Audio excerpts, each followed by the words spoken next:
I want to open today with a set of numbers, real numbers, from real studies, published in peer-reviewed journals. Because I think the best way to begin is to show you exactly what the science actually says, before I explain what any of it means. Here are the numbers. A 30-day clinical study at the University of California, San Francisco. Participants drinking high-flavanol cocoa had twice as many stem cells in circulation compared to the control group. The flavanol dose that produced this effect, 375 milligrams per serving, twice daily. The comparison group received only 9 milligrams per serving, 42 times less. A meta-analysis of 42 randomized controlled trials involving 1,297 participants.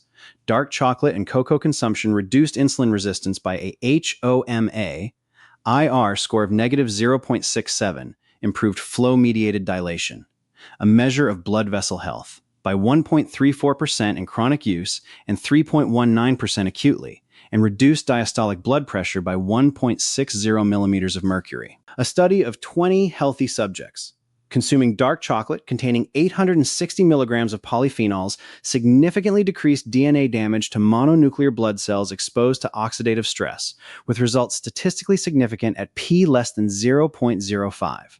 A microbiome study published by Dr. Lee. Cacao fiber increased beneficial Lactobacillus bacteria by 17.5 times, increased Bifidobacteria by 3.6 times, and decreased harmful Clostridium histolyticum, the bacteria best known for causing gangrene, by 2 times.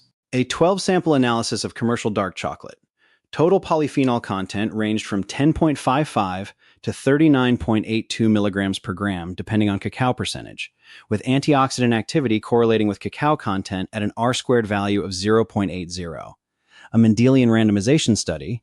Dark chocolate intake was significantly associated with a 27% reduction in the risk of essential hypertension, with an odds ratio of 0.73, 95% confidence interval 0.60 to 0.88. These numbers tell a story. And as a physician who follows Dr. William Lai's research closely, I want to walk you through exactly what that story is. Defense system by defense system, number by number, with no exaggeration and no vagueness. Today we go deep on dark chocolate, what it contains, what it does at the molecular level, what the human clinical evidence actually shows, and what you need to know to choose the right chocolate and consume it in the way that actually produces these effects. Stay with me, because most people eating dark chocolate right now are not getting any of what I am about to describe. And by the end of this video, you will know exactly why and exactly how to change it. SECTIONONE. What makes cacao biologically powerful? Let us start with the raw material. Cacao. Theobroma cacao, literally meaning food of the gods, is a plant whose seeds, the cacao beans, contain some of the highest concentrations of polyphenols found in any food on Earth. The polyphenol composition of cacao is well characterized. Procyanidins make up the largest fraction at 58 to 65% of total polyphenols. Catechins, including epicatechin, make up 29 to 38%. Anthocyanins make up approximately 4%. These 3 categories of compounds, proanthocyanidins, catechins, and anthocyanins, are the biological engines driving everything we are going to discuss today. Each one works through partially distinct molecular pathways. And the fact that all 3 are present simultaneously in cacao is one reason why whole dark chocolate outperforms isolated cacao extracts in many studies. Now here is the quality equation that most people completely miss. A comprehensive analysis of 12 commercially available dark chocolate samples ranging from 40% cacao to 99% cacao found the following. Total polyphenol content ranged from 10.55 milligrams per gram at the low end to 39.82 milligrams per gram at the high end. Total flavonoid content ranged from 10.04 to 37.85 milligrams per gram. Antioxidant activity, measured across 3 independent assays, including DPPH, free radical scavenging, FRAP iron reduction, and total antioxidant capacity, was highest in the sample with the highest cacao percentage. The correlation between cacao percentage declared on the label and antioxidant potency was strong, with an R-squared value of 0.80. That means 80% of the variation in antioxidant activity between products was explained simply by the cacao percentage on the label. Practical implication 1. The percentage number on the dark chocolate label is your most reliable guide to biological potency.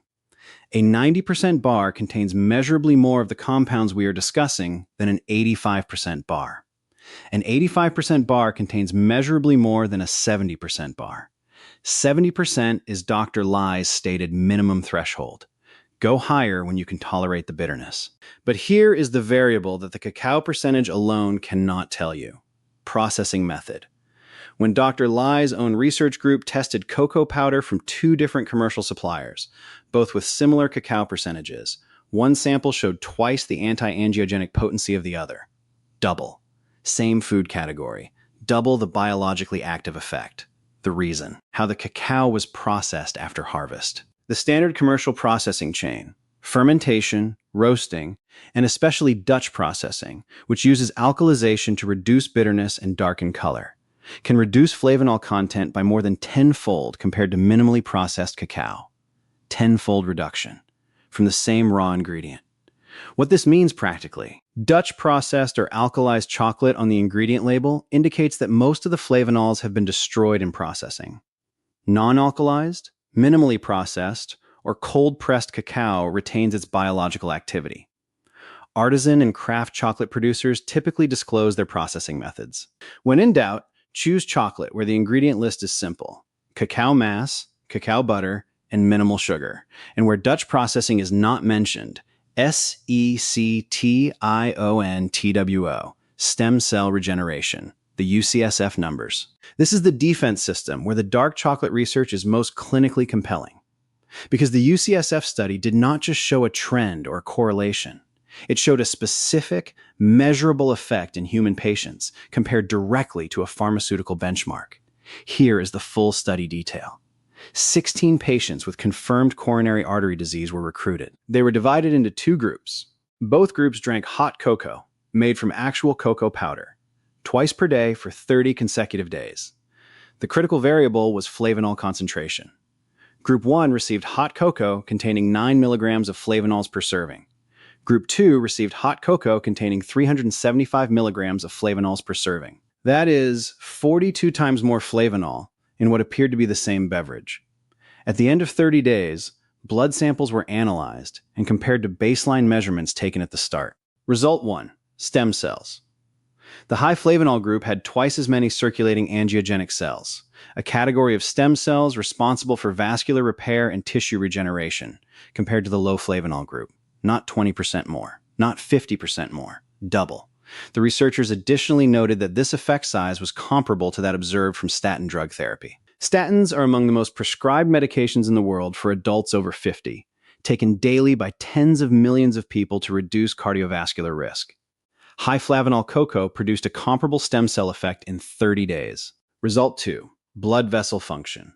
The researchers measured flow-mediated dilation, which assesses how quickly blood vessels open and relax after brief constriction, a direct measure of endothelial health and cardiovascular function. The high flavanol cocoa group showed a 2-fold improvement in flow-mediated dilation compared to their own baseline, 2 times better vascular function, from the same 30-day period. Now let me add additional context from the broader literature. A meta-analysis published in the American Journal of Clinical Nutrition that reviewed 42 randomized controlled trials involving 1,297 participants found that cocoa and dark chocolate consumption significantly improved flow-mediated dilation by 1.34% in chronic use settings and 3.19% in acute settings. These are clinically meaningful improvements in endothelial function. The mechanism behind stem cell mobilization is now understood. Cacao contains procyanidins, specific polyphenols that signal the bone marrow to release stem cells into the bloodstream.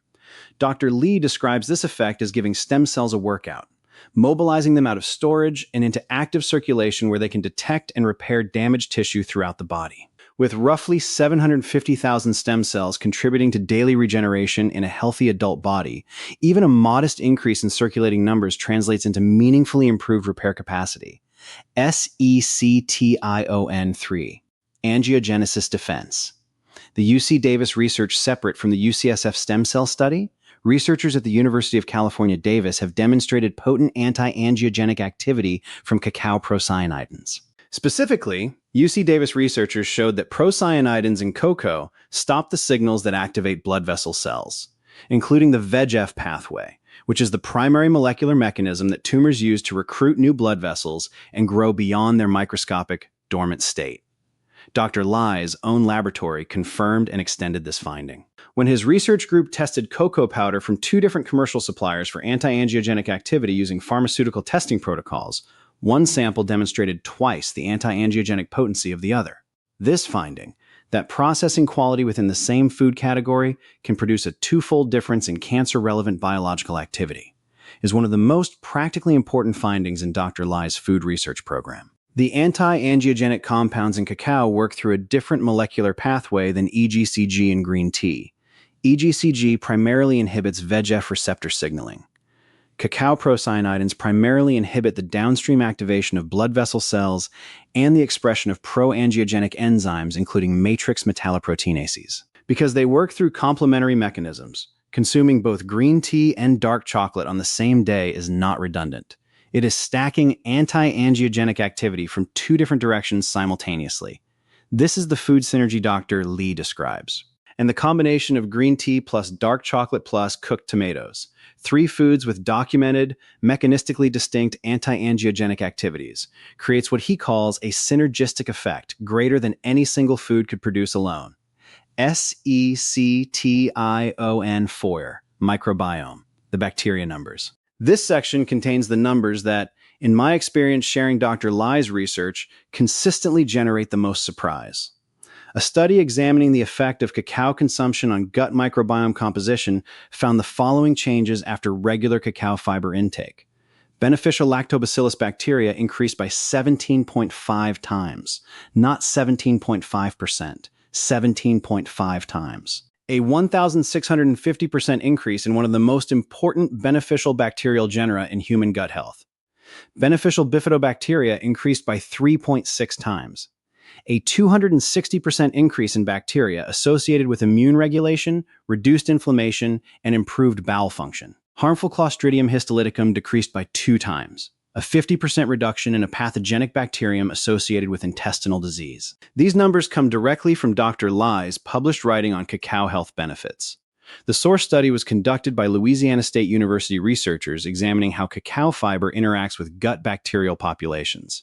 The mechanism is straightforward but important to understand. Cacao fiber, the insoluble fiber component of cocoa powder and dark chocolate, is not fully digested in the small intestine. It travels to the large intestine, where gut bacteria ferment it. The Lactobacillus and Bifidobacteria species are among the most efficient fermenters of cacao fiber. When they consume it, they multiply. And as they multiply, they produce short-chain fatty acids and other metabolites with documented anti-inflammatory and immune regulatory properties. The harmful bacteria decrease because they are outcompeted. A microbiome with 17.5 times more Lactobacillus and 3.6 times more Bifidobacteria is an ecosystem that actively suppresses the growth of pathogenic species. This is why diversity and abundance of beneficial bacteria matters. Not just their presence, but their dominance of the gut environment. Additionally, Dr. Lai's published research notes that cacao may help correct disruptions to the microbiome caused by chronic stress.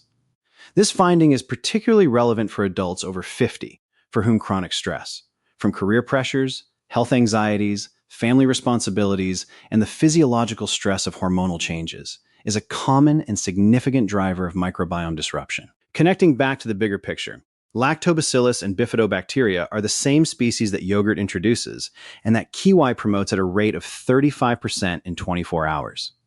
Consuming dark chocolate alongside yogurt and kiwi is stacking probiotic delivery, cacao prebiotic feeding, and kiwi prebiotic promotion simultaneously. 3 foods, 3 mechanisms, all pointing in the same direction for the same bacterial species. SECTION5, DNA protection. The oxidative stress numbers. Your DNA is attacked by oxidative stress continuously.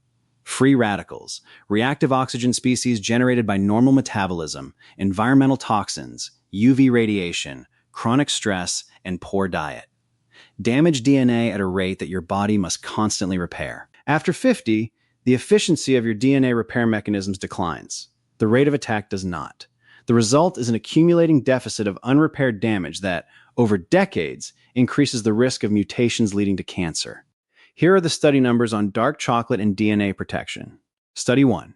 20 healthy subjects consuming dark chocolate containing 860 milligrams of total polyphenols, including 58 milligrams of epicatechin, for 2 weeks.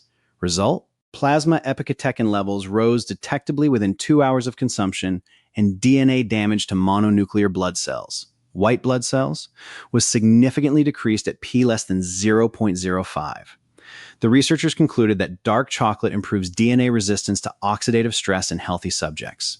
Study 2. A 12-sample analysis found that a 99% cacao dark chocolate sample achieved a DPPH-free radical scavenging inhibition of 48.34%, a FRAP iron reduction capacity of 89.00 milligrams per gram, and a total antioxidant capacity of 83.86 milligrams per gram, all maximum values in the study. The practical implication from these numbers: the antioxidant protection from high-quality dark chocolate is dose-dependent and cacao percentage-dependent. A 2-week consumption period produced statistically significant reductions in DNA damage in a human clinical study. This is not a theoretical benefit. It is a measured outcome in human subjects. Beyond antioxidants, dark chocolate provides approximately 50 milligrams of magnesium per 2 tablespoons of natural cocoa powder. Magnesium is a required cofactor for multiple DNA repair enzymes. Deficiency in magnesium, which affects a significant proportion of adults over 50, particularly those on diuretic medications, directly impairs the body's ability to repair DNA damage. Dark chocolate addresses this from both ends simultaneously, reducing the rate of DNA damage through antioxidant activity and maintaining the enzymatic repair machinery through magnesium delivery. SECTIONSIX, cardiovascular defense. The blood pressure and cholesterol numbers. This section is particularly relevant for adults over 50, among whom elevated blood pressure and cholesterol are among the most common chronic conditions. Meta-analysis of 42 randomized controlled trials, 1,297 participants. Dark chocolate and cocoa consumption reduced diastolic blood pressure by 1.60 millimeters of mercury, with a 95% confidence interval of negative 2.77 to negative 0.43. Mean arterial pressure was reduced by 1.64 millimeters of mercury. Insulin resistance, as measured by HOMA-IR, improved by negative 0.67, with a 95% confidence interval of negative 0.98 to negative 0.36. Flow-mediated dilation improved by 1.34% chronically and 3.19% acutely. Mendelian randomization study. Dark chocolate intake was significantly associated with a 27% reduction in the risk of essential hypertension. Odds ratio 0.73, 95% confidence interval 0.60 to 0.88, p-value of 0.00106, a highly statistically significant finding.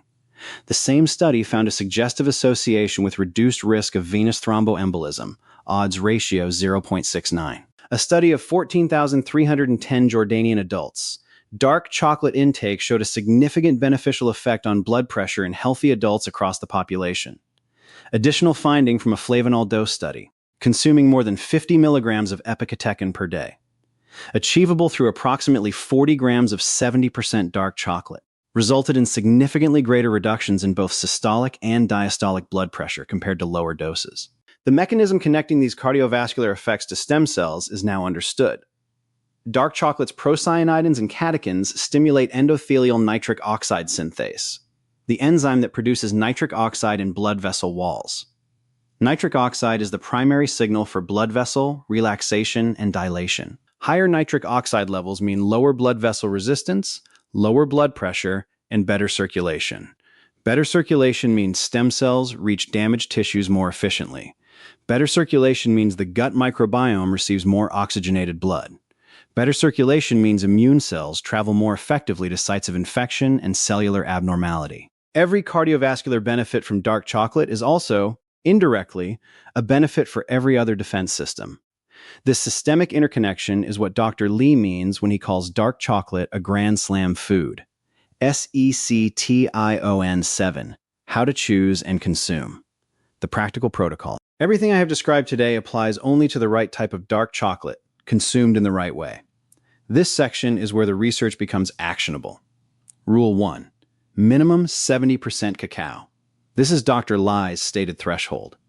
The research is consistent that below 70%, the flavanol content is insufficient to produce the effects we have been discussing. Above 70%, effects increase with cacao percentage. An 85% bar is more potent than a 70% bar. A 90% bar is more potent than an 85% bar. Start at 70% if the bitterness of higher percentages is unfamiliar to your palate, and work upward over time as your taste adapts. Rule 2. Avoid Dutch, processed, or alkalized. These phrases on an ingredient label indicate that the flavanol content has been significantly reduced, potentially by more than tenfold, through industrial processing. This single factor may account for why Dr. Lai's research found a twofold difference in anti-angiogenic potency between two cocoa powders with similar cacao percentages. Rule 3. The dose matters. The UCSF study used 375 milligrams of flavanols twice daily, a relatively high therapeutic dose. In practical terms, for daily consumption, 1 to 2 ounces of high quality, 70% or above dark chocolate provides a meaningful but more modest flavanol dose. Consuming it consistently every day, rather than in large occasional amounts, is likely more biologically effective, based on the mechanisms involved. Rule 4. Slow consumption. Letting dark chocolate melt slowly in your mouth rather than chewing it quickly allows salivary enzymes to begin breaking down the polyphenols and initiates absorption in the oral mucosa. This meaningfully affects the bioavailability of the compounds. Rule 5. Strategic pairing. Dark chocolate with green tea creates complementary anti-angiogenic effects through different molecular pathways. Dark chocolate with blueberries stacks procyanidin and anthocyanin delivery simultaneously. Dark chocolate with a small amount of kiwi combines microbiome prebiotic effects from both foods. None of these pairings is redundant. All of them are additive. The European Food Safety Authority recommends 200 milligrams of cocoa flavanols per day, achievable from 2.5 grams of high-flavanol cocoa powder or 10 grams of high-flavanol dark chocolate, as a dose associated with normal blood vessel function in the context of a balanced diet. 1 to 2 ounces of high-quality dark chocolate per day exceeds this threshold comfortably. Let me close with the full picture. Dark chocolate, consumed correctly, is doing the following simultaneously: mobilizing stem cells from bone marrow at a rate comparable to statin drugs, inhibiting tumor angiogenesis through procyanidin activity on VEGF pathways, increasing beneficial gut bacteria by 17.5 times for Lactobacillus and 3.6 times for Bifidobacteria, while reducing harmful Clostridium by 50%, reducing DNA damage to white blood cells through flavanol antioxidant activity, improving blood vessel dilation by up to 3.19% acutely, reducing blood pressure and insulin resistance across multiple clinical trials, and reducing essential hypertension risk by 27% in population data. One food.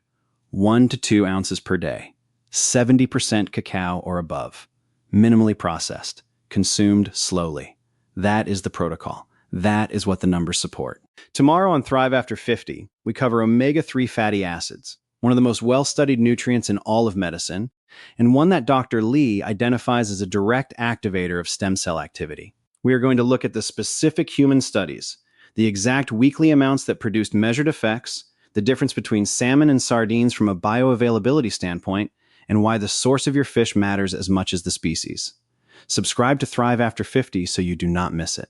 I will see you tomorrow. All content is for educational purposes only and is inspired by the published research of Dr. William Lee and the Angiogenesis Foundation. Thrive After 50 is an independent educational channel and is not affiliated with, endorsed by, or officially connected to Dr. William Lee in any way. Always consult your own physician for personal medical advice.